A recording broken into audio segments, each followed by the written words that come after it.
Bonjour à toutes et à tous. Je m'appelle Béatrice I Scheuermann et je could suis conseillère start. de subvention Good à morning. l'IDEAL. Pardon. Avant de commencer, nous aimerions vous informer que cette session sera enregistrée et que nous assurons l'interprétation en anglais. Nous vous invitons donc à sélectionner la langue de votre choix. Vous pouvez le faire en cliquant sur l'icône Interprétation en bas de votre écran Zoom. Elle ressemble à un globe. Et en sélectionnant l'anglais ou le français. Vous pouvez choisir de couper le son original ou de l'écouter à un volume plus faible. Il est important que tout le monde choisisse une langue, alors cliquez sur anglais ou français. Voici notre programme pour la journée. On va commencer avec les introductions, ce qu'on est en train de faire maintenant. Et puis, on va faire un aperçu général de la boîte à outils, pause et de réflexion. On va faire une exploration de la boîte à outils et ses composants. On va avoir une petite séance de questions-réponses et puis un exercice pratique. La boîte à outils pose des réflexions pour les activités de sécurité alimentaire en situation d'urgence a été créée par Mercy Corps avec des fonds provenant du programme des petites subventions d'idéal qui permet aux partenaires d'exécution de financiers et de développer et diffuser des idées qui profitent à l'ensemble de la communauté de la sécurité alimentaire et nutritionnelle. L'élaboration de la boîte à outils a duré environ 1 an et demi et a comporté une étude documentaire complète, la rédaction de la boîte à outils, des essais pilotes et la finalisation. Il s'agit d'un PDF interactif, ce qui signifie qu'il a une apparence plus dynamique. Au lieu d'un PDF classique où l'utilisateur fait défiler une longue série de pages, ce fichier est facile à parcourir et rassemble davantage à un site web. En février 2023, la boîte à outils a été finalisée et diffusée par le réseau FSN, Food Security and Nutrition. Trois représentants de Mercy Corps nous accompagnent aujourd'hui pour présenter la boîte à outils. John-Steve Caboret est le conseiller régional MEL pour l'Afrique de l'Ouest de Mercy Corps, basé au Burkina Faso. Il nous présentera la boîte à outils. Florence Randari est la conseillère en apprentissage programmatique chez Mercy Corps. Elle soutiendra John Steve et répondra à toutes les questions concernant la boîte à outils. Enfin, Mary Gortmaison est la directrice principale du MEL à Mercy Corps Global. Mary a été la force motrice derrière le développement de la boîte à outils. Avant de laisser la parole à John Steve pour qu'il présente la boîte à outils, nous aimerions commencer par un rapide sondage interactif pour en savoir un peu plus sur vous, tous dans l'auditoire. Sondage. Donc, les questions. Avez-vous déjà participé à une activité posée réflexion? Vous devez voir une petite boîte à questions sur votre écran. Vous pouvez cliquer sur oui ou non. Et la deuxième question, si vous deviez de même planifier une activité pause et de réflexion pour votre programme ou votre organisation, quel serait votre degré de confiance? Très confiant, ça sera un grand succès. Plutôt confiant, ça sera le cas, mais cela risque d'être un peu désordonné. Ou pas du tout confiant. Par où commencer? Merci d'avoir partagé nos réflexions avec vous. On va voir les réponses. On va donner 1 à 2 minutes pour les réponses et on va les regarder ensemble.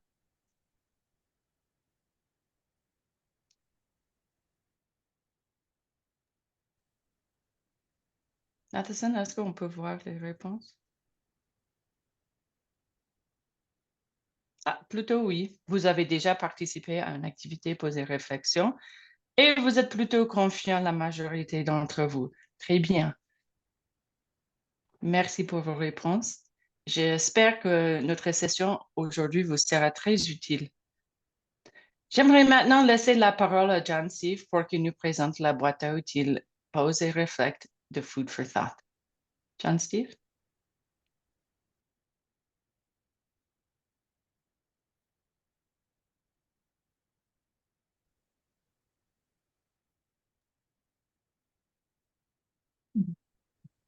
John, on ne t'entend pas. Alors, est-ce que maintenant vous m'entendez? C'est bon? Ça Oui, marche. Oui, désolé, j'étais en train de parler dans le vide. Donc, je disais une fois de plus merci aux différents participants qui ont trouvé le temps pour se joindre à nous aujourd'hui pour ce partage d'expériences-là et partage d'informations sur la boîte à outils matière à réflexion, voilà, qui a déjà été introduite en partie par Béatrice. Et merci à Béatrice déjà pour ces premières informations qui ont été partagées. Alors, quand on parle de boîte à outils, matière à réflexion, l'on peut se poser la question qui est de savoir en fait pourquoi est-ce qu'il a été nécessaire d'avoir créé cette boîte à outils-là et à quoi elle peut servir. Donc, il est important de repartir au niveau de l'historique et de comprendre que, en fait, il y a des programmes qui sont conduits sans apprentissage systématique. Alors que l'on sait très bien que c'est l'apprentissage, en fait, qui permet d'améliorer ce que nous avons déjà commencé et dans la mesure du possible, avoir une meilleure orientation des activités futures à mettre sur le terrain. Donc, l'apprentissage est un élément important et quand un programme n'a pas un apprentissage systématique, il est quand même assez difficile d'atteindre les standards de qualité requis. Donc, c'est dans cette dynamique-là et dans cette optique que la boîte à outils pause et réflexion a été élaborée pour aider à combler justement cette lacune-là en termes de besoins d'apprentissage. Alors, avant de rentrer dans le vif du sujet, il est important qu'on puisse harmoniser nos différentes compréhensions sur certains concepts qui sont importants. Alors, quand on parle de pause et de réflexion, il est important de connaître certains thèmes techniques comme les thèmes CLA. Alors, CLA signifie en français collaboration, apprentissage et adaptation, donc provenant de l'anglais collaboration, learning and adaptation. Et c'est un concept qui a été en fait mis en œuvre par l'USAID et qui désigne un ensemble de pratiques pour améliorer la gestion adaptative. Alors, la gestion adaptative, c'est le fait de pouvoir se baser sur des évidences dans la mise en œuvre de nos projets et programmes. Et sur la base de ces évidences-là, justement, pouvoir mieux améliorer la mise en œuvre de nos activités. Alors, l'aspect collaboration est important parce que nous sommes dans la mise en œuvre de projets qui font intervenir les communautés. Et il est important, avant toute mise en œuvre de projet, de pouvoir aller vers ces communautés-là, les consulter, savoir ce que les communautés désirent et c'est justement cette dynamique-là qui s'apparente à la collaboration. Une fois qu'on a collaboré avec les communautés, nous allons essayer de leur apporter ce qu'elles ont demandé comme intervention. Et quand on met en place une intervention, forcément, il y a certains éléments qui seront bien faits, il y en a d'autres aussi qui ne seront pas bien faits. Alors, que l'implantation soit bien faite ou pas, il y a ce qu'on appelle l'apprentissage. Donc, on doit tirer en fait des leçons de notre mise en œuvre et c'est justement ça qui constitue le volet apprentissage. Et enfin, quand on a appris de la mise en œuvre, il faudrait qu'on puisse adapter nos activités sur le terrain et c'est ce qui donne le triptyque collaboration, apprentissage et adaptation en abrégé CLA. Il y a ensuite la matière à réflexion, en abrégé ici MAR. Alors, la matière à réflexion se définit comme un ensemble d'étapes et d'outils avec des guides pour l'organisation d'une session de pause et de réflexion, pour les programmes sur les bases des évidences. Alors, quand on parle de pause et de réflexion, c'est le fait justement de pouvoir s'asseoir ensemble, discuter ensemble, essayer de voir ensemble qu'est-ce qui ne va pas et dans la mesure du possible qu'on puisse trouver des solutions palliatives. Ce qui nous amène évidemment à la définition de la pause et réflexion en abrégé PNA qu'on a présenté ici. Donc, elle est partie prenante de l'apprentissage pour la gestion adaptative parce que c'est quand nous nous asseyons ensemble pour essayer d'évaluer qu'est-ce que nous avons fait, comment nous avons fait, est-ce que ça a été bien fait, est-ce qu'il y a des éléments à corriger. C'est justement cette session-là qui s'appelle la pause et la réflexion. Donc, on marque une pause sur la mise en œuvre de nos activités et on réfléchit, on analyse ensemble pour voir un peu qu'est-ce qu'on peut corriger dans la mesure du possible. Alors, on parle de boîte à outils matière à réflexion. il est important de savoir à qui cette boîte à outils-là, elle est destinée. Alors, déjà, nous l'avons défini comme un ensemble d'étapes et de processus avec des orientations essentielles et des ressources justement qui permettent de faciliter les aspects de collaboration, d'apprentissage et d'adaptation de nos différents programmes. Il y a ce qu'on appelle les utilisateurs primaires de cette boîte à outils matière à réflexion. Et ces utilisateurs-là sont, dans un premier temps, les chefs de programme, coordinateurs projet, Deputy Chief of Party, DCOP en abrégé.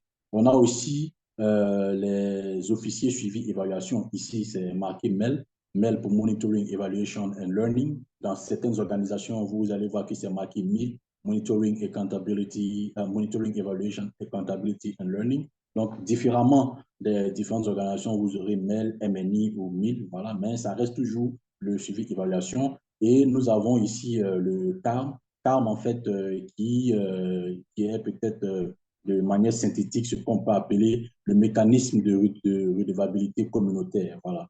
Donc, ces trois éléments principaux là sont les utilisateurs primaires, donc le chef de projet, l'agent suivi évaluation et le responsable pour le mécanisme de redevabilité communautaire. Ce sont les utilisateurs primaires. À ces utilisateurs primaires-là, l'on associe ce qu'on appelle les utilisateurs secondaires. Et les utilisateurs secondaires, en fait, constituent toute l'équipe du projet qui, de par leur présence sur le terrain, de par leur contact rapproché avec les communautés, peuvent justement apporter des informations essentielles pour les sessions de pause et de réflexion et permettre justement de pouvoir tirer des apprentissages basés sur des évidences qui sont vraiment spécifiques et qui ont été observées de manière véridique sur le terrain. Alors, il faudrait faire attention parce que la boîte à outils matière à réflexion n'est pas un outil uniquement pour les mails. Parce que force est de constater qu'en général, quand on développe ce genre d'outils-là, ils permettent d'analyser le programme, de pouvoir analyser certaines informations et faire ressortir l'apprentissage. En général, ce qu'on fait, on dit non, ça c'est un outil pour les agents de suivi d'évaluation, c'est un outil pour les mails ou les mails. Non, cela n'est pas le cas. Nous avons précisé ici qu'il y a des utilisateurs primaires, il y a des utilisateurs secondaires et tout le monde peut se servir de la boîte à outils matière à réflexion. Alors, la boîte à outils matière à réflexion est composée de trois sections principales. Nous avons la section qui donne en fait des guides sur ce que c'est qu'une section de pause et de réflexion. Parce que quand vous prenez une boîte à outils pareille, il est important justement d'avoir des orientations précises sur comment est-ce que ces outils-là peuvent être utilisés, quand ils doivent être utilisés, etc. Donc, la première section de la boîte à outils nous donne les informations générales et les guides pour une bonne utilisation de cette boîte à outils-là. Nous avons ensuite la seconde section, voilà, qui est marquée ici, section 3, mais qui en fait constitue la seconde section, représente en fait les outils pratiques. Donc, les outils pratiques, en fait, sont l'ensemble des outils que nous allons utiliser pour l'organisation d'une session de pause et de réflexion. Et dans les diapositives suivantes, nous allons vous présenter l'ensemble des outils qui constituent en fait cette section-là. Et puis, la planification de la session de pause et réflexion, son organisation et même l'après-atelier qui constitue le suivi. Il y a enfin les notes du facilitateur parce que quand on organise une session de pause et de réflexion, il faudrait justement qu'on puisse documenter tout ce qui s'est passé pour, dans la mesure du possible, améliorer les autres sessions qui pourraient avoir lieu voilà, lorsqu'on les organisera. Donc voilà un peu de manière synthétique les trois grandes composantes ou sections de la boîte à outils matière à réflexion. Alors nous vous avons présenté les trois grandes sections et nous allons nous attarder un peu sur les outils pratiques qui constituent en fait la deuxième section de la boîte à outils matière à réflexion. Et les outils pratiques, en fait, comme nous l'avons dit, sont divisés en trois grandes catégories. Voilà. Nous avons la première catégorie qui constitue la préparation de l'atelier, la deuxième catégorie qui constitue la mise en œuvre de l'atelier et la troisième catégorie qui constitue le suivi de l'atelier. Alors, vous voyez que chaque catégorie qui vous est présentée ici, en fait, comporte un ensemble d'outils spécifiques permettant justement de pouvoir arriver à la fin de cette catégorie-là, à commencer par la préparation de l'atelier. On nous dit que quand on veut commencer un atelier de pause et de réflexion, il faudrait procéder à une bonne planification, une bonne préparation. Et cette préparation-là commence déjà par une planification. Alors, la planification comporte un canevas qu'on a appelé modèle de planification MAR, dont vous voyez l'icône ici, voilà, qui est en fait un document PDF assez intéressant qu'on va aussi présenter, qui vous permet justement de pouvoir orienter la discussion, savoir ce sur quoi nous allons discuter, qui on va inviter, etc. Ensuite, une fois qu'on a déjà les premières planifications, l'autre étape, c'est de pouvoir choisir un facilitateur.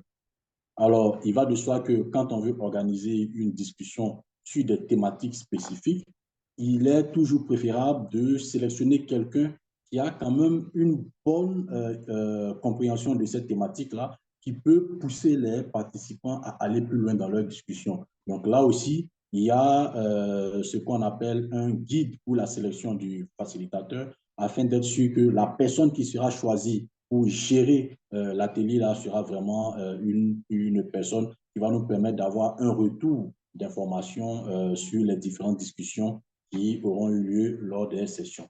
Une fois que le facilitateur est sélectionné, il faudrait justement pouvoir identifier les priorités d'apprentissage. Donc, quand on va à une session de pause et de réflexion, il faudrait déjà avoir en tête ce sur quoi nous allons discuter. Est-ce que nous allons discuter de questions budgétaires? Est-ce que nous allons discuter de questions opérationnelles? Est-ce que nous allons discuter de questions techniques sur la mise en œuvre, etc. Donc ça, en fait, c'est des éléments qui doivent être identifiés dès le départ. Et pour procéder à cette identification-là, nous avons un premier élément qui est en fait la matrice de questions d'apprentissage, qui est un fichier Excel qui est très bien élaboré, que nous allons aussi vous présenter à la fin de cette session-là. Et dans ce fichier Excel-là, en fait, il y a la possibilité de pouvoir choisir des thématiques et sur la base de ces thématiques-là, proposer des questions de recherche. Donc, une fois que les questions d'apprentissage, pardon, ont été sélectionnés ou répertoriés dans la matrice de questions d'apprentissage, on peut ensuite les lister pour voir dans une hiérarchie quelles sont les questions sur lesquelles on devra, par exemple, apporter plus de temps, etc., afin de pouvoir mieux orienter la discussion lors de la session de pause et de réflexion. Une fois que les questions d'apprentissage ont été déterminées, il faudrait maintenant élaborer le programme de l'atelier. Qui dit atelier dit forcément agenda, timing, sur quoi nous allons discuter, etc. Ensuite, il est important aussi de pouvoir classer toutes les ressources dans lesquelles nous allons aller chercher les données. Comme on l'a dit, la pause et la réflexion se basent sur des évidences. Et en général, quand nous mettons en œuvre nos projets, nous générons des évidences qui sont soit classées dans des dossiers, dans des documents, etc. Et justement, il faudrait lister toutes les sources de ces différents documents-là vers lesquels nous allons aller chercher les informations qui vont nous permettre de pouvoir discuter lors de l'atelier. Et là encore, il y a des canevas qui sont mis à votre disposition, voilà, pour vous permettre justement de pouvoir faire le détail de la planification des données et aussi faire des suggestions de comment est-ce que ces données-là seront présentées lors de la session. Et enfin, pour terminer avec la première catégorie qui est en lien avec la préparation de la session de pause et de réflexion, il y a le modèle d'invitation, voilà, pour les participants. Donc, quel est le message qui peut être envoyé aux participants? Quelles sont les informations essentielles qui doivent être contenues dans ce message-là pour être sûr que toutes les personnes qui viendront participer seront vraiment aguerries au travail qui les attend. Et ensuite, il y a comment faire le suivi de ces invitations-là. Donc, voilà un peu de manière résumée ce qui a été dit pour le premier volet qui est la préparation de la session de pause et de réflexion. Donc ça, c'est le premier lot d'outils. Ce qui nous amène maintenant au second lot d'outils qui est en fait l'ensemble des outils pour la mise en œuvre. Donc, nous avons préparé l'atelier. Maintenant, nous voulons réaliser l'atelier. Alors, Pour la réalisation de l'atelier, il faudrait justement avoir un programme détaillé de l'atelier. Donc, qu'est-ce qui sera fait, les horaires, comment cela sera discuté, est-ce qu'il y aura des travaux de groupe, etc. Donc ça, c'est vraiment le programme détaillé de l'atelier qui montre aux participants qu'est-ce qui sera fait en termes de travail sur la durée de la session qui sera organisée. Ensuite, toujours lors de l'atelier, nous avons ce qu'on appelle la prise de température CLA. Donc, un rappel, CLA, c'est pour la collaboration, l'apprentissage et l'adaptation. Alors, quand nous voulons discuter sur des domaines spécifiques, que ce soit le budget, les opérations, la mise en œuvre du programme, etc., dans tout ce que nous faisons, il y a la possibilité de voir comment nous avons collaboré, qu'est-ce que nous avons appris et comment est-ce que nous pouvons adapter. Et justement, cet outil-là permet de faire cette introspection-là pour essayer de voir comment est-ce qu'on peut améliorer les choses. Donc, c'est ce qui s'appelle l'outil de prise de température CLA.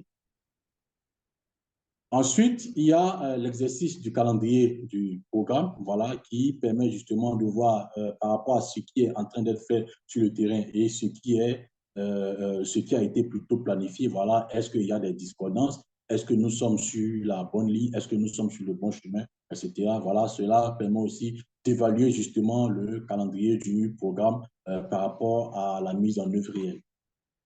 Et nous avons ce qu'on appelle le modèle SOA.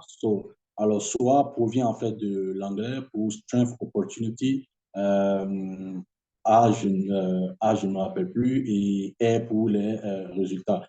Alors, le modèle SOA, en fait, est un modèle qui, en français, pourrait s'apparenter aux forces, aux opportunités, aux aspirations. Voilà, A, c'est pour aspiration, aspiration et résultats. Donc, c'est un peu comme une sorte de modèle SWOT, voilà, mais beaucoup plus élaboré, qui permet d'évaluer en termes de mise en œuvre du projet où est-ce qu'on a été fort, qu'est-ce qu'on peut améliorer, est-ce qu'il y a des dynamiques qui nous permettent de prendre l'avantage sur la mise en œuvre, etc. Et pour cela aussi, nous avons une diapositive qui vous sera présentée un peu plus en détail là-dessus. Voilà. Donc, toujours pour le soir, nous avons aussi un guide de discussion, voilà, qui est un outil qui donne en fait les orientations sur les différents éléments qui ont été définis lors de l'analyse soir, voilà, comment est-ce qu'on peut justement partir sur cette base de discussion-là et pouvoir prendre une décision finale. Ensuite, après toutes les discussions issues de l'atelier, il va de soi qu'il est important qu'on puisse classifier toutes les leçons apprises qui ont été issues dans un document, voilà, assez original. Donc ici, en fait, nous avons ce qu'on appelle le modèle de leçons apprises, qui est en fait un canevas qui nous est proposé, qui nous permet justement de pouvoir hiérarchiser toutes les informations qu'on a pu identifier toutes les leçons apprises qu'on a pu identifier lors de l'atelier afin justement de pouvoir partager cela soit avec la hiérarchie, soit avec les parties prenantes du projet. Et enfin, une fois que l'atelier est terminé, qu'on a pu avoir nos différentes leçons apprises, voilà, il va de soi justement qu'on puisse évaluer l'atelier. Alors, l'évaluation de l'atelier est un outil qui est important parce que ça nous permet de savoir pour l'atelier qui a été organisé, qu'est-ce qui a été bien fait et s'il y a des éléments à corriger, que justement, lors de l'atelier suivant qui sera organisé, qu'on puisse justement corriger tous ces petits problèmes qui auraient été identifiés. Voilà. Donc, pour récapituler, nous avons vu l'ensemble des outils pour la préparation de la session de pause et de réflexion en premier lieu. En second lieu, nous avons vu l'ensemble des outils qu'il faut pour la mise en œuvre. Et maintenant, nous allons voir l'ensemble des outils qu'il faut pour le suivi. Parce qu'il va de soi que quand on a organisé une session de mise en œuvre, de pause et de réflexion, il y a forcément ce qu'on appelle des plans d'action qui seront établis. Et justement, ces plans d'action-là, il faudrait justement les planifier. Donc, planifier l'action, voilà. Donc, une fois que l'action est planifiée, c'est de pouvoir dire à travers l'outil qui nous est présenté ici, qui doit faire quoi, qui est responsable, de quoi il a besoin et dans quel délai imparti il doit justement pouvoir réaliser cette action-là. Donc, c'est ce qui, en fait, constitue la planification. Voilà. Et sur la base de la planification qui a été faite, il faudrait justement voir s'il y a des retours d'informations, comment est-ce que cela puisse être encore documenté. Donc voilà un peu pour ce qui constitue le suivi et ce qui marque aussi la fin de la présentation des grands groupes d'outils qui constituent en fait l'ensemble de la boîte à outils matière à réflexion. Donc, nous avons l'ensemble des outils pour la préparation, l'ensemble des outils pour la mise en œuvre et enfin l'ensemble des outils pour le suivi. Ce qui est récapitulé ici. Alors, au niveau de la préparation, les outils nous permettent, dans un premier temps, d'identifier les priorités d'apprentissage. Donc, quand nous sommes en train de planifier notre session de pause et de réflexion, nous allons identifier les priorités d'apprentissage. Et le groupe d'outils aussi au niveau de la préparation nous permet de préparer les sources de données sur lesquelles nous allons travailler. Parce que ce n'est pas lors de l'atelier qu'on va se mettre à chercher les différents documents pour voir dans quel document on va aller tirer telle information. Non, tout cela se prépare et justement au niveau de la boîte à outils, nous avons toutes les orientations qui nous permettent de le faire. Ensuite, au niveau de la mise en œuvre, l'ensemble des outils, en fait, nous permet de faire ce qu'on appelle une évaluation analytique avec le Canvas SWOT. Donc, SWOT, on avait dit pour Strength, Opportunities, Aspiration and the Result. Donc, en français, force, opportunité, aspiration et résultat. Alors, c'est un cadre analytique justement qui permet de pouvoir savoir qu'est-ce qu'on a fait de bien, qu'est-ce qui n'a pas marché, qu'est-ce qu'on peut améliorer et nous allons le voir tout à l'heure. Et toujours aussi au niveau de la mise en œuvre, l'ensemble des outils nous permet de pouvoir documenter les leçons apprises. Donc, les leçons apprises, c'est qu'est-ce que nous avons fait sur le terrain, comment nous avons fait, qu'est-ce qui est réplicable, donc qu'est-ce qu'on peut refaire et qu'est-ce qu'on doit peut-être arrêter ou améliorer. Et enfin, au niveau du suivi, nous avons les plans d'action. Donc, les plans d'action, ce sont les mesures correctives que nous devons apporter justement pour pouvoir améliorer la mise en œuvre de nos projets et programmes. Ce qui nous amène maintenant à l'outil analytique SWOT, donc SWOT en français pour force, opportunité, résultat et aspiration. Donc, c'est un outil aussi qui est présent dans la boîte à outils matière à réflexion et qui va dans un premier temps permettre aux différentes équipes de projets et programmes de pouvoir évaluer leurs forces de la mise en œuvre de leur projet ou bien en des termes plus simples, la force même de leur projet. Donc, quand on parle de force ici, c'est de savoir qu'est-ce qui marche bien. Donc, on parle aussi de succès. Qu'est-ce qu'on a bien fait? Et si on a bien fait quelque chose, pourquoi cela a été bien fait? Quels ont été les facteurs déterminants qui ont permis justement à la réussite justement de cette action, de cette activité ou de ce programme-là. Donc, voilà pour ce qu'il s'agit des forces. Ensuite, nous avons les opportunités. Donc, les opportunités, c'est dans quelle mesure les choses peuvent-elles être faites mieux ou différemment. Donc, cela aussi varie en fonction du contexte social, voilà, du contexte économique, donc en fonction de la zone d'intervention et en fonction de plusieurs éléments, voilà, il y a certains types d'opportunités qui peuvent être saisies justement pour pouvoir accélérer ou améliorer la mise en œuvre de nos projets ou activités sur le terrain. Et justement, cela, ce outil-là permet de pouvoir faire l'analyse de ces potentielles opportunités-là. Enfin, nous avons les résultats. Quand on parle de résultats ici, c'est beaucoup plus en termes d'observation de ce qu'on a obtenu, voilà, et sur la base de ce qu'on a obtenu là, qu'est-ce qui a été observé, qu'est-ce qui a été vécu, soit par l'équipe du programme, soit par les participants du programme, soit par les partenaires ou d'autres personnes, et comment est-ce qu'on peut justement procéder à une amélioration de ces différents résultats-là. Voilà, donc c'est un peu ce retour d'informations qualitatif et les possibilités d'amélioration justement participative avec et les participants et les bénéficiaires et aussi l'équipe programme. Et enfin, nous avons l'aspiration. L'aspiration ici, l'aspiration ici qui est en lien en fait avec la vision ou les attentes de l'équipe projet ou du programme. Donc ici aussi, c'est toujours l'aspect participatif qui permet à tout un chacun de pouvoir partager un peu sa vision de comment est-ce que les choses peuvent être faites, comment est-ce qu'elles peuvent être améliorées et justement pouvoir arriver à un consensus sur une meilleure mise en œuvre ou l'amélioration de ce qui est en train d'être fait sur le terrain. Voilà un peu de manière synthétique pour ce qui est de l'outil analytique du soir. Et avant de terminer, il est intéressant qu'on puisse justement parler de la périodicité d'organisation d'une session de pause et de réflexion. Alors, quand on parle de session de pause et de réflexion, est-ce que c'est quelque chose qui se fait sur une base annuelle, sur une base mensuelle, sur une base hebdomadaire? Voilà. Alors, ici, ce qui est proposé par l'équipe qui a développé en fait cette boîte à outils-là, c'est que pour les programmes multi-annuels, donc multi-annuel, c'est à partir de 2 ans et plus, voilà. Pour des programmes multi-annuels, il est conseillé d'organiser les sessions de pause et de réflexion sur une base annuelle. Donc, généralement, c'est soit si on prend l'année calendaire, c'est en fin d'année, donc novembre-décembre, voilà. Et ça peut aussi être l'année fiscale. Donc, ça va dépendre justement de comment est-ce que l'année est catégorisée dans l'organisation, que ce soit sur la base calendaire ou sur la base fiscale. Nous avons aussi des programmes d'1 an.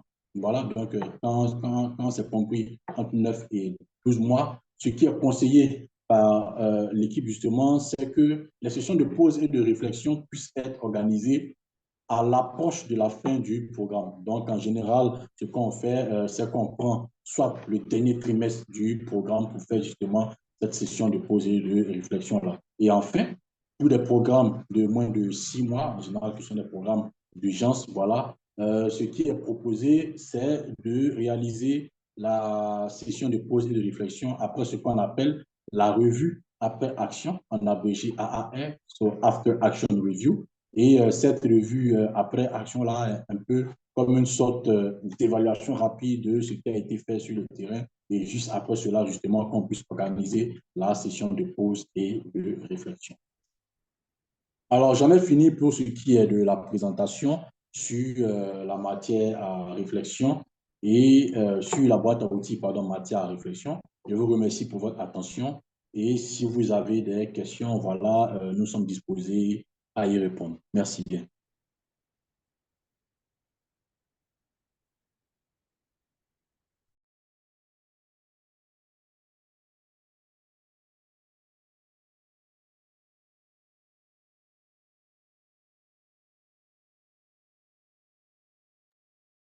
Il n'y a pas de questions. En général, on dit que quand il n'y a pas de questions, c'est que ça n'a pas été bien expliqué ou bien c'est que ça a été trop bien expliqué. Donc, j'espère être dans le deuxième cas. Bonjour, je pense que ça a été très bien expliqué. Merci. Merci bien. Alors, questions, interventions, propositions, suggestions, aussi au niveau des collègues de l'équipe, s'il y a des gens qui, s'il y a des collègues qui voudraient ajouter quelque chose à ce qui a été dit aussi.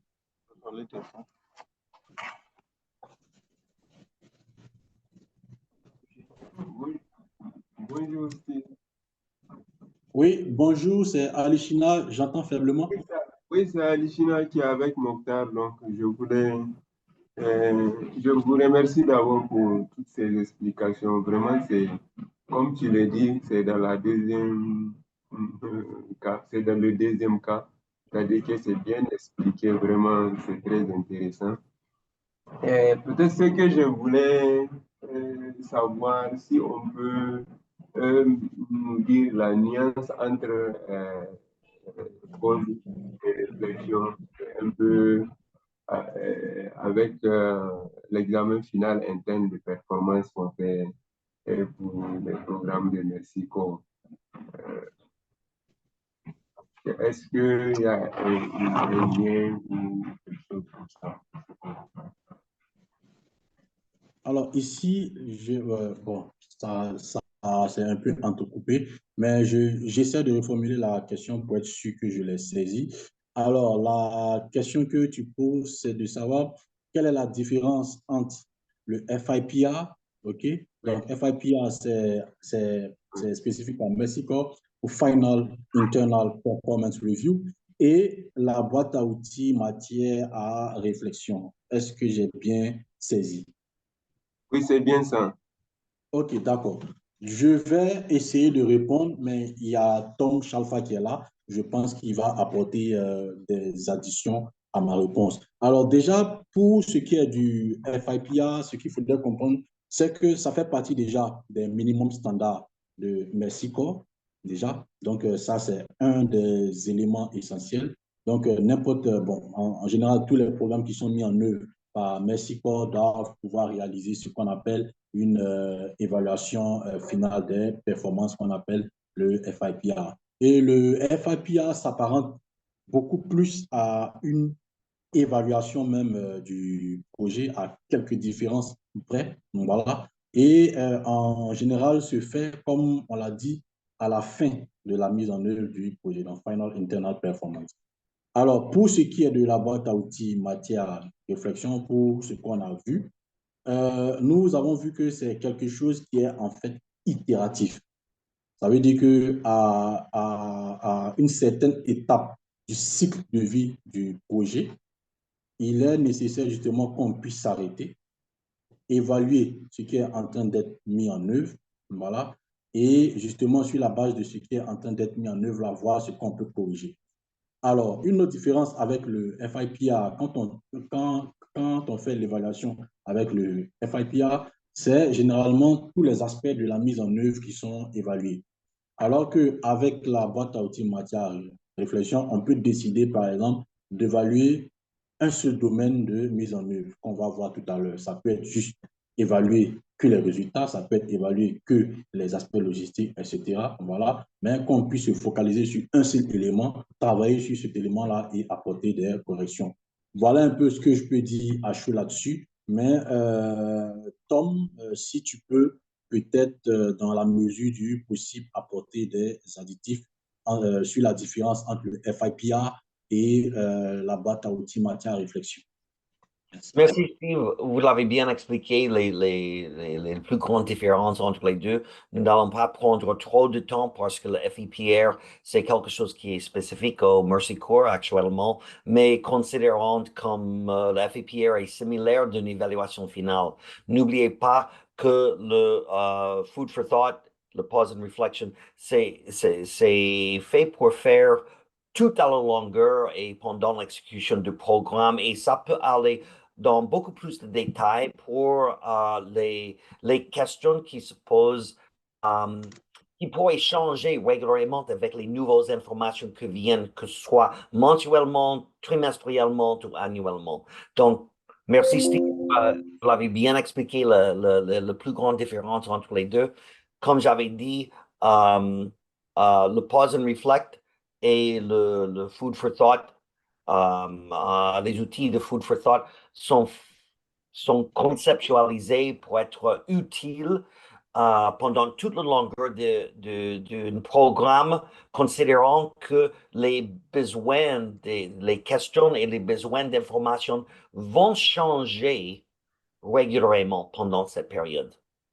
Merci. Merci beaucoup. Merci. Alors, je ne sais pas s'il y a des questions. Je vois qu'il y a des questions dans le chat. Est-ce qu'au niveau des participants, il y a des questions encore avant qu'on ne passe aux questions qui sont dans le chat? Nous avons encore quelques minutes, je pense.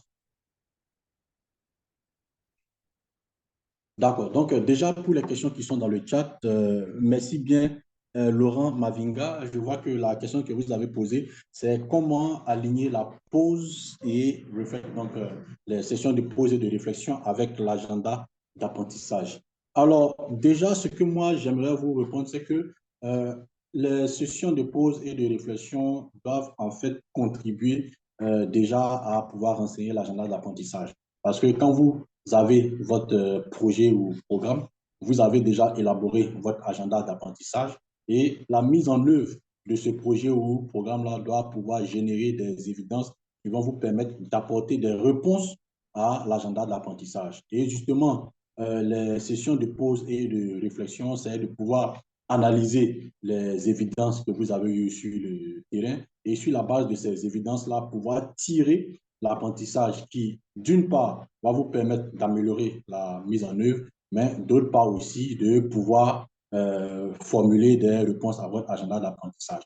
Ce qui m'amène à parler un peu de la matrice de questions de recherche qu'on va voir tout à l'heure. Alors, dans cette matrice de questions de recherche-là, il y a la possibilité pour vous de formuler les questions sur lesquelles vous voulez obtenir de l'apprentissage. Et il va de soi que dans la mesure du possible, certaines questions de votre agenda d'apprentissage, voilà, si justement elles peuvent être traitées par le brainstorming et aussi l'analyse des évidences dont nous avons parlé, que ces questions-là justement puissent se retrouver dans cette matrice-là et qu'à la fin du processus, on puisse avoir quelques éléments de réponse. Voilà un peu ce que je voulais répondre à Laurent. Et toujours dans le chat. Alors, je ne sais pas si au niveau de l'équipe technique, il y a quelqu'un qui voulait aussi apporter un additif à ma réponse pour Laurent. C'est bon?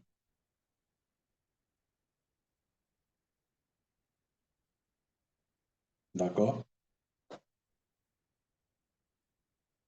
Alors, toujours dans le chat, pour les projets annuels, ne peut-on pas faire également des pauses et réflexions lors des réunions de programme trimestriel? Alors ça, je vais laisser le soin à l'équipe technique de répondre. Voilà. Est-ce que quelqu'un voudrait apporter une réponse à cette question-là, qui est de savoir justement si pour les projets annuels, est-ce qu'on ne peut pas également faire des pauses et réflexions lors des programmes trimestriels?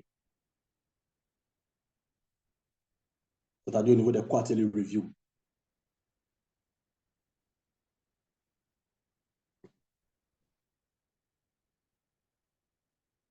Allô? Florence?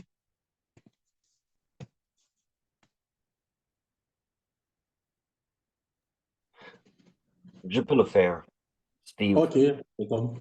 D'accord. Puisque ça dépend largement. La réponse simple est oui, ça peut se faire trimestriellement. Mais selon la taille du programme ou projet, si c'est très grand, le temps qu'il faut pour préparer et d'exécuter une telle session peut être assez lourd. Donc, si vous allez le faire trimestriellement, vaut mieux le faire d'une manière réduite, plus concentrée sur certaines questions, de limiter, je veux dire, de limiter ce que vous allez faire. Si c'est un petit programme qui n'a pas qui n'est pas de longue durée ou qui n'a pas de trop de secteurs où ils interviennent, peut-être il peut le faire entièrement trimestriellement. Mais pour les plus grands projets, vaut mieux considérer comme d'avoir les séances assez réduites parce que ça peut prendre du temps. Et ça, le prochaine question est combien de temps peut-il prendre d'une bonne préparation pour une pause and reflect? Et combien de jours faut-il prévoir pour réaliser cela? Je permettrai les autres membres de notre équipe technique de répondre parce qu'ils ont les expériences déjà en exécutant. So Florence, perhaps if you can talk about how much time it usually takes to prepare. Florence, si vous pourriez parler du temps qu'il faut pour préparer une session qu'on fait annuellement et combien de jours cela prend. Et cela pourrait guider et on va traduire. Pas de souci.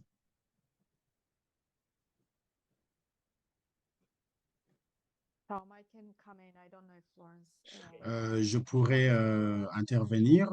Je ne sais pas si Florence est là. Sinon, je réponds à la question. Mary, je dirais répondre à la question. Je pense que cela dépend et je l'ai mis dans le chat. Je ne sais pas si vous voulez m'aider à traduire cela.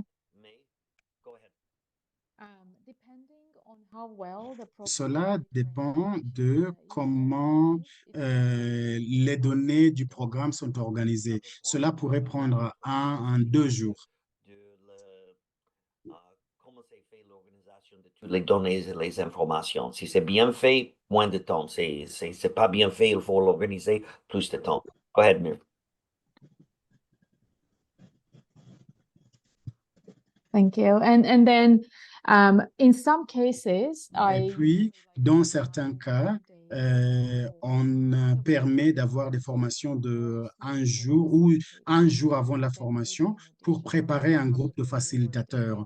Donc, ça pourrait prendre un jour ou 2 jours de plus et ça dépend de l'habileté du groupe de Alors, j'ai facilitateurs. conseillé de préparer les facilitateurs, donc ça peut prendre entre une demi-jour et une journée dépendant de le taille du programme. Did I answer the question? Are there any more Est-ce que j'ai répondu à la question? Est-ce qu'il y a d'autres spécificités que vous voudriez? Steve, what do you think? Je pense que vous avez répondu à la question. Steve, qu'est-ce que vous pensez? We answer the question. Maybe I'm going to add. Je pense que Marie a répondu à la question, donc peut-être je pourrais ajouter quelque chose. Oui. Lors de l'exécution même de la session de pause et de réflexion, c'est-à-dire qu'on peut prendre entre 1 et 1 jour et demi pour organiser l'atelier.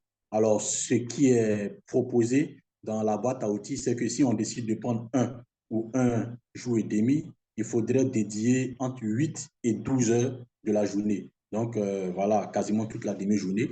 Si on décide de le faire en 2 et 3 demi-journées, voilà, on peut partir sur des sessions de 4 heures par jour. Et si on décide de le faire sur une période de 5 jours, voilà, qu'on puisse partir sur des sessions de 2 à 3 heures par jour. Donc ça, c'est pour le volet mise en œuvre même de la session de pause et de réflexion.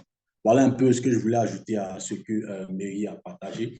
Alors, je vois qu'il n'y a plus de questions additionnelles dans le chat. Est-ce qu'au niveau des participants, il y a une question résiduelle qu'on devrait aborder? Sinon, on passera à l'autre étape de la session. C'est bon? Bien, donc on suppose que c'est bon. Alors, nous allons maintenant... ce que nous allons faire maintenant, c'est de vous présenter en fait 2 outils qui sont tirés de la boîte à outils matière à réflexion. Donc, on en avait brièvement parlé. C'est la matrice de questions d'apprentissage et l'outil de planification. Donc, permettez-moi de partager une fois de plus mon écran et de vous présenter cet outil-là. Voilà. Donc, voilà un peu ce à quoi ressemble l'outil. C'est en fait un fichier Excel. Et dans ce fichier Excel-là, quand vous regardez au niveau de la colonne A, sur laquelle je vais zoomer, voilà. Donc, je zoome au niveau de la colonne A. Vous voyez qu'il y a ce qu'on appelle les composantes de performance du programme. Voilà. Et ça, en fait, c'est des composantes qui vous sont présentées, qui peuvent servir de base de discussion pour votre atelier de pause et de réflexion. Il y a par exemple, en numéro 1, il y a les délais, en numéro 2, le budget, en numéro 3, les résultats, en numéro 4, la qualité, en numéro 5, l'intégration de la protection, voilà, donc tout ce qui est JC, SAD, etc., handicap. Numéro 6, nous avons tout ce qui est en lien avec la coordination humanitaire, la gestion de l'information, les évaluations. 7, nous avons les capacités locales, donc les aspects de durabilité. Et vous avez aussi la possibilité de pouvoir ajouter d'autres questions. Alors, ce qu'il faudrait comprendre ici, c'est que ces composantes qui vous sont présentées là sont en fait des propositions, voilà, parce qu'on s'est dit que quand on fait une session de pause et de réflexion, nous allons, dans la mesure du possible, discuter du calendrier, donc tout ce qui est délai d'exécution, nous allons discuter du budget, etc. Donc ça, c'est des propositions qui vous ont faites. Et pour chaque proposition, par exemple, pour les délais, le budget, où je prends l'exemple ici des résultats, voilà.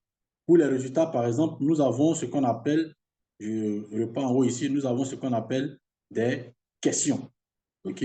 Ce sont des questions qui sont en fait posées pour chaque élément. Donc, au niveau des résultats, on nous dit par exemple, est-ce que le programme a atteint ses objectifs ciblés? Donc, ça fait partie en fait des questions de recherche. Est-ce que le programme a atteint ses objectifs ciblés? Est-ce qu'il y a eu des résultats inattendus? Okay? Et justement, que lors de la session de pause et de réflexion, qu'on puisse partir sur la base de ces questions-là pour pouvoir orienter la discussion. Et ce qui est intéressant, c'est que pour chaque composante que vous aurez identifié, donc là, je rappelle que nous avons identifié, par exemple, les résultats, nous avons les questions de recherche, donc les questions pour lesquelles nous voulons avoir des informations pour le volet résultats. Nous pouvons aller au niveau de ce qu'on appelle les questions approfondies. Donc, quand on clique sur les questions approfondies, voilà, là, en fait, il y a encore un ensemble de questions pour pouvoir orienter les différentes décisions afin de pouvoir justement avoir beaucoup plus d'informations. Donc, en termes de questions approfondies pour les résultats qui sont ici présentés, vous voyez qu'on en a jusqu'à 9. On nous demande par exemple si le cadre logique, laissez-moi zoomer un peu, voilà, que vous puissiez voir aussi. Alors, on nous demande sur le cadre logique, la table des matières et l'IPTT. Donc, l'IPTT, en fait, c'est le tableau de renseignement des indicateurs. Voilà. Est-ce qu'ils ont été mis à disposition et est-ce qu'ils ont été compris par l'équipe? Donc là, en fait, ce sont des questions qui permettent d'avoir une idée beaucoup plus précise sur les tenants et les aboutissants et les possibles déterminants du résultat que nous avons obtenu. Voilà. Numéro 2, est-ce que les résultats ont été régulièrement mis à jour pour comprendre la performance du programme? Voilà. Et est-ce que l'analyse GC a été impliquée? Donc là, en fait, nous sommes au niveau qualité. Voilà. Donc, mise à jour des résultats, nous sommes au niveau qualité. Comment les risques et les hypothèses ont-ils été identifiés et suivis? Donc, qui parle de risques et d'hypothèses parle en fait de cohérence dans la mise en œuvre des activités. Voilà. Au numéro 4, ici, quelles preuves de suivi ont été générées, quantitatives ou qualitatives? Donc là, maintenant, on parle de données, d'évidence. Qu'est-ce qui a été appris et fait en conséquence? Donc, qui dit données parle forcément d'analyse de ces données-là et d'utilisation de ces données. Donc, est-ce que les données qu'on a collectées ont été analysées, utilisées? Est-ce qu'il y a eu des imprévus? Voilà. Au numéro 5, est-ce qu'il y a eu des enquêtes comme des évaluations? Si oui, est-ce que ces évaluations ont été partagées? Qu'est-ce qui a été appris de ces évaluations-là? Et sur ce qui a été appris, est-ce qu'il y a quelque chose qui a été fait? Donc, vous voyez un peu ici, il y a vraiment un ensemble de questions qui vont permettre aux différentes équipes qui vont travailler sur ces questions-là de voir qu'est-ce qui a été bien fait, qu'est-ce qui n'a pas été bien fait, qu'est-ce qu'on doit améliorer, voilà, et c'est justement ça qu'on appelle une session de pause et de réflexion, le fait de pouvoir s'asseoir et discuter sur ces différents éléments-là. Et là, on peut cliquer sur l'outil pour revenir au niveau de la page principale, voilà. Et comme on l'a dit, en plus des questions de recherche qui vous sont présentées là, vous avez la possibilité de voir un peu, de classer les différentes sources de données pour chaque domaine. Voilà. Donc ici, nous avons des sources de données qui sont en lien avec la planification. Donc, lorsqu'on planifiait le projet, il y a des sources de données qui sont standards que nous avons gardées. Et lorsqu'on a mis en œuvre le projet, il y a aussi des sources de données comme les IPTT, les BV, etc., qui constituent aussi un jeu de données qu'on doit explorer. Donc, voilà un peu l'outil matriciel pour les questions d'apprentissage. Donc, c'est justement sur la base de cet outil-là que vous allez orienter les différentes discussions que vous voulez avoir lors de votre atelier. Et pour récapituler, vous allez voir quelles sont les composantes de performance de votre programme. Donc, on a dit ici qu'il y a des éléments qui sont proposés, mais qui ne sont pas forcément obligatoires. Le délai, le budget, les résultats, la durabilité, etc.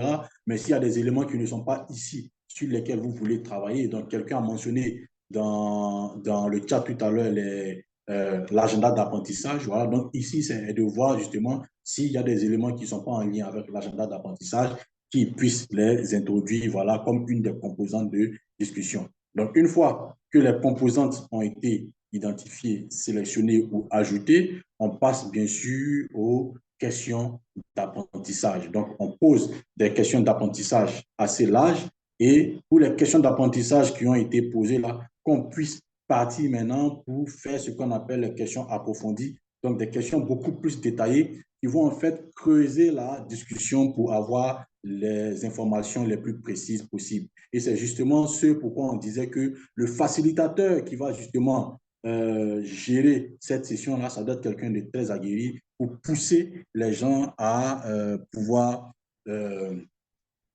partager l'information. Donc, j'ai vu un message passer où quelqu'un demandait si la fiche Excel sera partagée. Oui, je pense même qu'elle a déjà été partagée, mais n'empêche que nous allons partager toute la boîte à outils. Et c'est justement ça l'objectif de cette session-là, c'est de vous présenter les outils et les partager avec vous après pour que vous puissiez les utiliser. Voilà. Donc, n'ayez crainte, ce fichier Excel-là sera partagé avec vous. Donc, voilà pour ce qui est de l'outil matriciel pour les questions de recherche.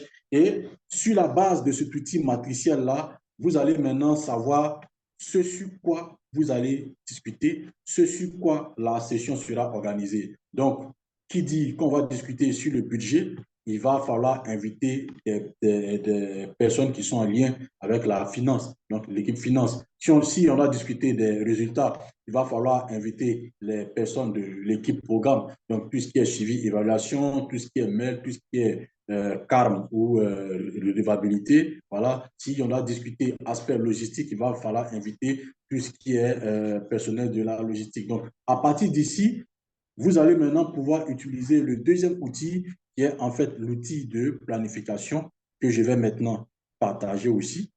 Et l'outil de planification, en fait, voilà, je pense que c'est visible, voilà. Donc, l'outil de planification est un modèle en fait de planification de la boîte à outils matière à réflexion. Donc, comme je le disais, à partir des questions de discussion que vous avez identifiées, donc les questions d'apprentissage, vous allez savoir quels sont les grands groupes de personnes qui doivent participer à votre session de pause et de réflexion. Donc, quels sont les différents profils qui doivent participer. Donc, ici, nous avons la première page de ce modèle de planification-là qui permet d'avoir en fait des renseignements généraux. Donc, quel est le nom du programme, le gestionnaire, etc. Donc, c'est vraiment des informations générales. Mais ce qui va nous intéresser ici, c'est au niveau de la seconde page de ce canevas-là, voilà, qui nous présente en fait les grands groupes de participants. Donc, si vous vous rappelez, quand j'expliquais au niveau du tableau Excel, je disais qu'en fonction des composantes que nous allons définir, ces composantes-là vont aussi définir les grands groupes de participants. Donc, si on a discuté le budget, on va inviter les financiers. Si on a discuté l'opération, on va inviter les personnes des opérations, la mise en œuvre, etc., etc. Donc, ces grands groupes-là peuvent être justement classés dans ce tableau qui vous est présenté ici. Voilà, donc vous voyez, il y a premier groupe, deuxième groupe, troisième groupe, quatrième groupe, voilà. Et pour chaque groupe, on liste les différents participants. Donc, ce sont les participants de chaque groupe que je vais appeler ici des groupes thématiques, justement, qui ne sont pas choisis au hasard, mais qui sont choisis justement sur leur connaissance, en fait, de la thématique abordée pour pouvoir discuter en profondeur justement des différents sujets qui leur seront présentés. Donc, premier groupe, il y a les noms qui sont listés, donc les noms des participants.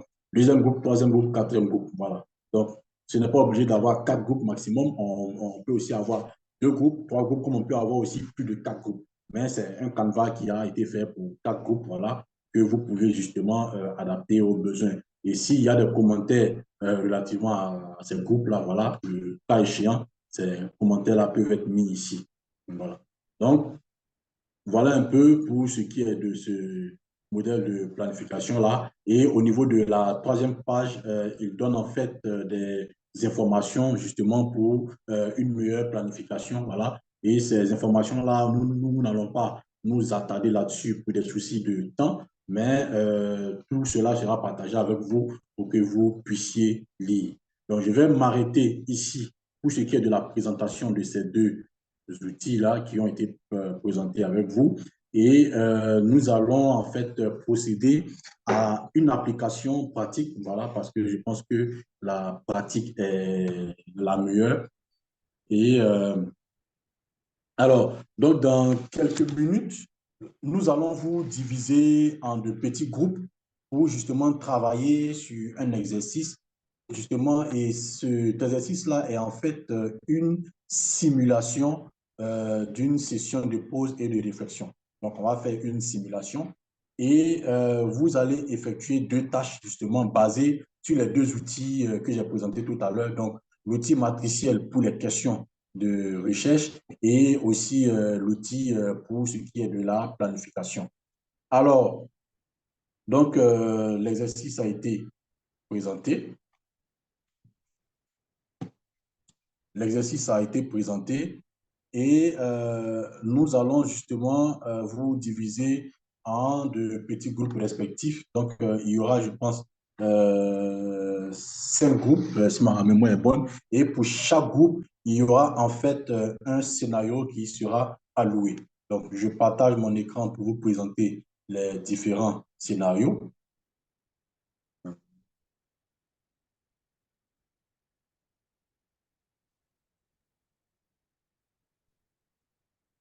Voilà, j'espère que mon écran est visible.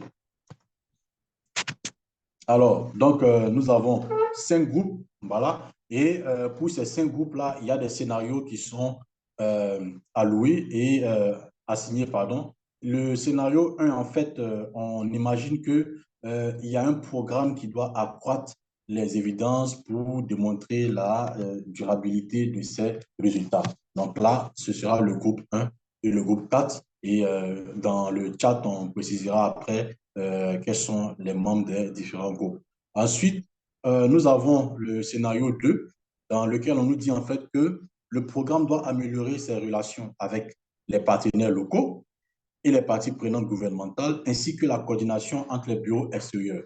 Donc là, ce sera le groupe 2 et le groupe 5.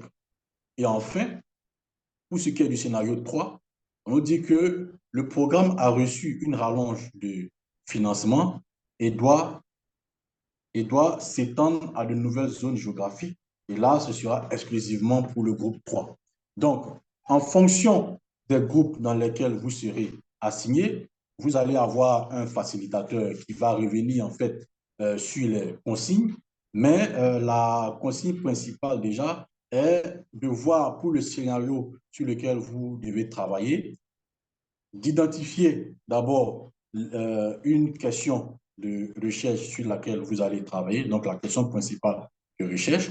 Pour cette question principale de recherche-là, quelles sont les questions approfondies de recherche qui y sont associées? Et sur la base des questions approfondies de recherche-là, vous allez essayer de faire la planification justement de l'organisation en essayant de voir quels sont les grands groupes thématiques qui pourraient participer justement à votre rencontre de pause et de réflexion. Voilà un peu de manière synthétique et j'aimerais déjà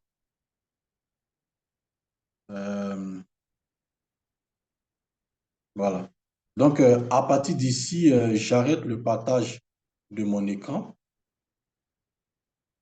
et je pense qu'il serait opportun qu'on puisse présenter, qu'on puisse assigner les personnes dans les différents groupes.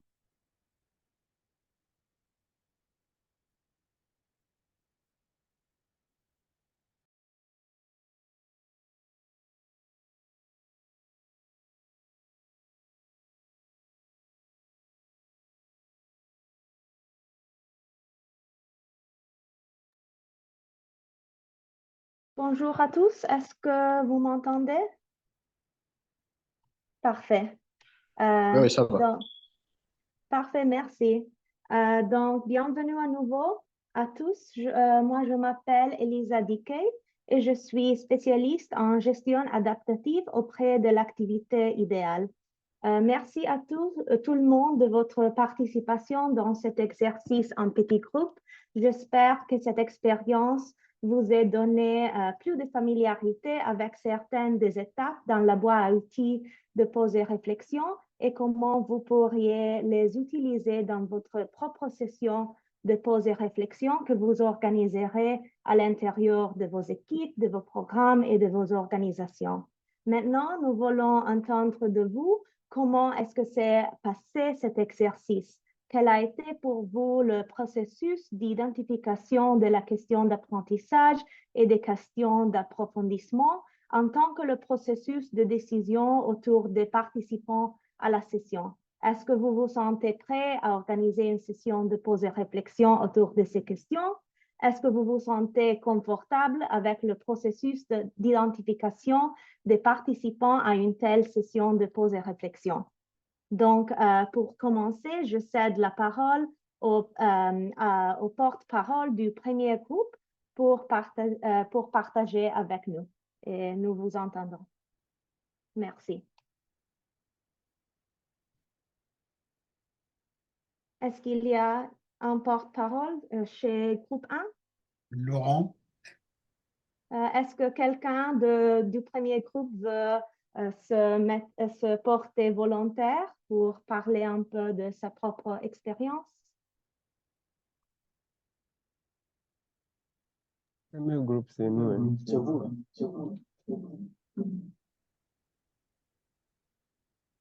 C'est le premier groupe, c'est le groupe de Jean-Pierre. Est-ce qu'il y a quelqu'un de ce groupe? Sinon, on peut passer au deuxième groupe et ensuite retourner. Est-ce que vous voulez présenter? Ok. Bon, pour question d'expérience, donc, je peux dire que, bon, d'abord, c'est la première fois que j'ai assisté à une telle formation par rapport à la question de pause and reflect. Et bon, vraiment, déjà, dès les présentations qui se sont passées avec les outils qu'on a essayé de dérouler, vraiment, ça me donne envie de le pratiquer dans les programmes qu'on est en train de mettre en œuvre. Voilà. Et maintenant aussi, avec l'exercice qu'on avait fait par la facilitation de Tom et de Lisa, donc vraiment, on a essayé de comprendre mieux aussi l'application de certains de ces outils. Voilà. Merci. Merci pour avoir partagé et je suis très heureuse que ça a été une expérience que vous a aidé un peu à vous familiariser avec ces outils. Donc, est-ce qu'il y a quelqu'un d'autre de ce groupe qui voulait partager quelque chose? Sinon, on peut passer au prochain groupe. Ça, c'était le groupe facilité par Tom. Donc, s'il y a quelqu'un du groupe facilité par Jean-Pierre qui veut partager ses propres expériences, on vous écoute. Oui, bonjour. Bonjour. Voilà. Et nous, on faisait partie du groupe facilité par Steve. Donc, l'expérience que j'ai de l'exercice qu'on a effectué, honnêtement, je vous dis, c'était la première fois d'ailleurs que je participe à ce genre de formation. Mais je pense que le premier point que je garde, c'est qu'il faut un bon facilitateur si on veut que ça fonctionne. Parce que si on ne veut pas partir dans tous les sens, il faut vraiment qu'on ait un bon facilitateur pour recadrer, pour orienter et puis guider les gens vers l'atteinte, en tout cas, des objectifs des différents exercices qu'il y aura. Et je pense aussi, ça nous a permis quand même, l'idée c'est que ça permet un échange vraiment avec l'ensemble, en tout cas, des participants. Ça permet aux gens qui peut-être n'ont pas souvent l'occasion au cours des programmes de donner leur avis ou de dire des choses, en tout cas, de partager leur expérience ou le vécu sur le terrain, de pouvoir partager cela avec les gens. Et ça fait ressortir, en tout cas, beaucoup de leçons, en tout cas, à travers ces types d'exercices. Et là, en commençant aussi souvent par du brainstorming, ça permet vraiment de capter le maximum d'idées et après de faire peut-être le tri pour voir selon l'orientation ou en tout cas la facilitation qui sera faite pour que les gens puissent aller vers l'essentiel et puis s'attarder sur les bons questionnements et ainsi de suite pour aller maintenant essayer de réfléchir à qui sont vraiment les vrais participants.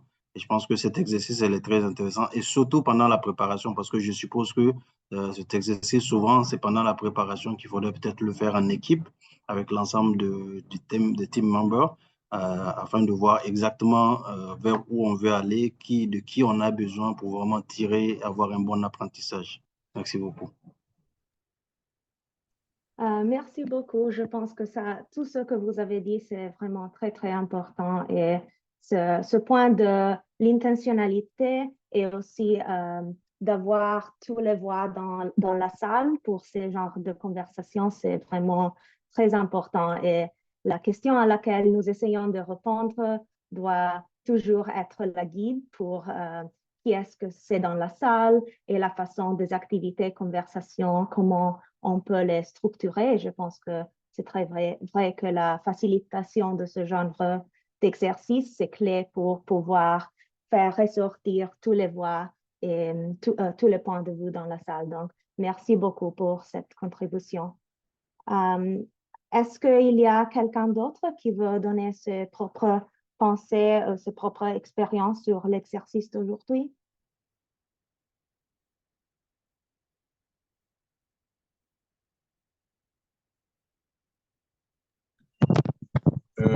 Moi, c'est Jean-Pierre Saïdi. Bonjour. Ouais, c'est pour moi aussi la première fois de participer à un atelier comme ça et de pouvoir utiliser cet outil. Je trouve que c'est vraiment un bon outil parce que ça permet quand même d'approfondir certains questionnements et pour des problèmes qui peuvent surgir, mais qui permettent quand même à l'équipe de pouvoir avoir du temps de réfléchir. Et comme le disaient les facilitateurs, donc ce sont des occasions aussi d'apprentissage. Donc je pense que ça a été important d'avoir pu participer à cela et je pense qu'on pourra pouvoir utiliser ça dans les activités que nous mettrons au courant de notre carrière. Merci. Merci, je suis heureuse d'entendre ça. Est-ce qu'il y a d'autres apports des participants? Sinon, je voulais aussi demander à l'équipe de Mercy Corps, en tant que créateur de cette boîte utile, est-ce qu'après cet exercice et après ces réflexions et expériences partagées, si vous avez d'autres avis à donner, des conseils supplémentaires pour les futurs utilisateurs de ces outils sur la base des expériences vécues aujourd'hui dans le petit groupe. Et je vois que Steve a la main levée. Oui, merci bien. J'aimerais revenir sur un point qui a été mentionné par Mokhtar, qui est en lien avec le facilitateur. Alors, effectivement, quand on a commencé, nous nous sommes rendus compte que avoir le facilitateur qui a une certaine expérience sur la thématique concernée est importante pour justement pouvoir avoir le retour d'information. Parce qu'au début, avec moi, mon équipe, j'avais voulu les laisser discuter entre eux et rester en arrière-plan pour avoir l'information. Mais j'ai vu que c'était un peu difficile, ça n'allait pas dans le sens voulu. Et quand j'ai commencé à donner des bribes d'idées, et là, justement, on a eu beaucoup d'informations qui ont commencer à ressortir. Donc, je pense que cette étape de la sélection du facilitateur là est une étape clé si on veut vraiment avoir des retours d'informations poussés et très précis là-dessus. Voilà, merci bien.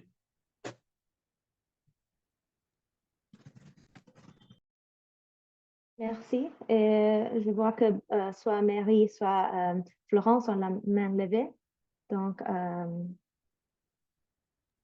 Florence, est-ce que vous...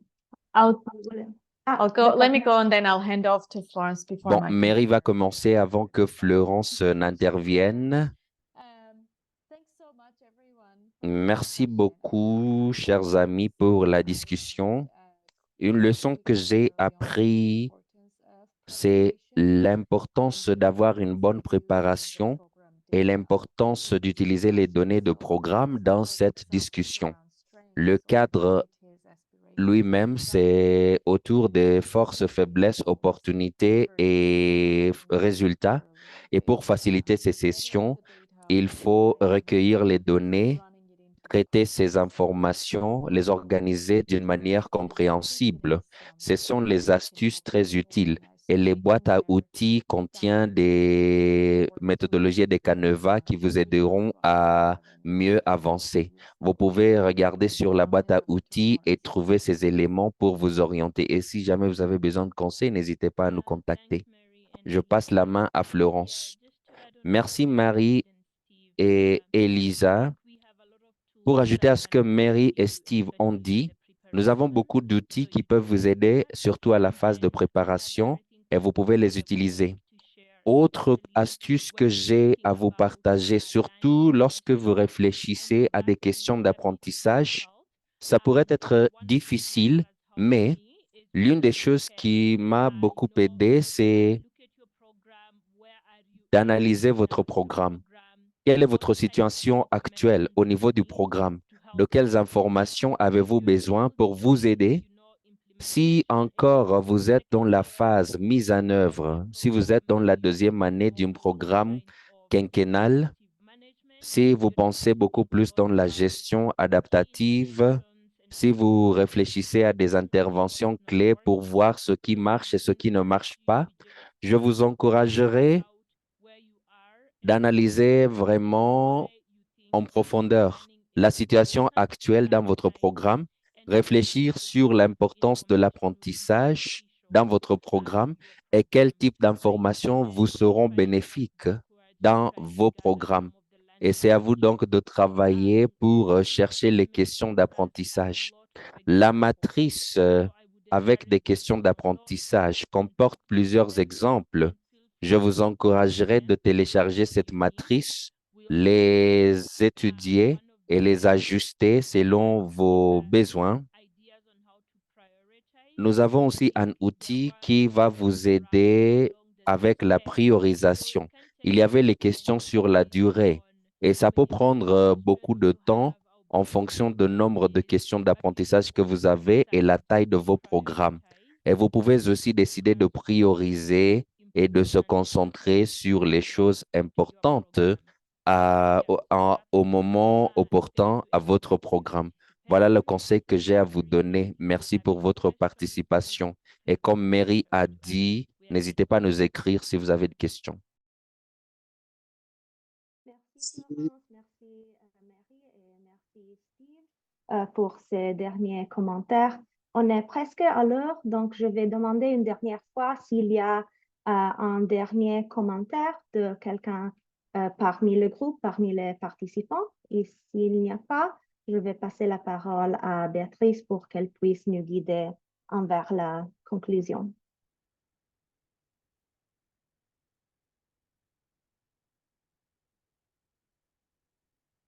Je pense qu'il n'y a pas de dernières questions, commentaires, donc vas-y Béatrice.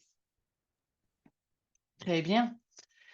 Nous vous remercions d'avoir pris le temps d'apprendre avec nous aujourd'hui. On espère que cette session vous a été très utile. Une évaluation de l'atelier vous sera envoyée par email plus tard aujourd'hui et on vous demande de bien vouloir la remplir car nous nous en servirons pour améliorer des événements à venir. Enfin, si vous n'avez pas encore eu l'occasion de télécharger la boîte à outils Pause et réflexion, nous mettrons le lien, voici dans le chat, pour que vous puissiez le faire. Enfin, merci encore de votre présence aujourd'hui et joyeuses fêtes de fin d'année à toutes et à tous. Merci encore et au revoir.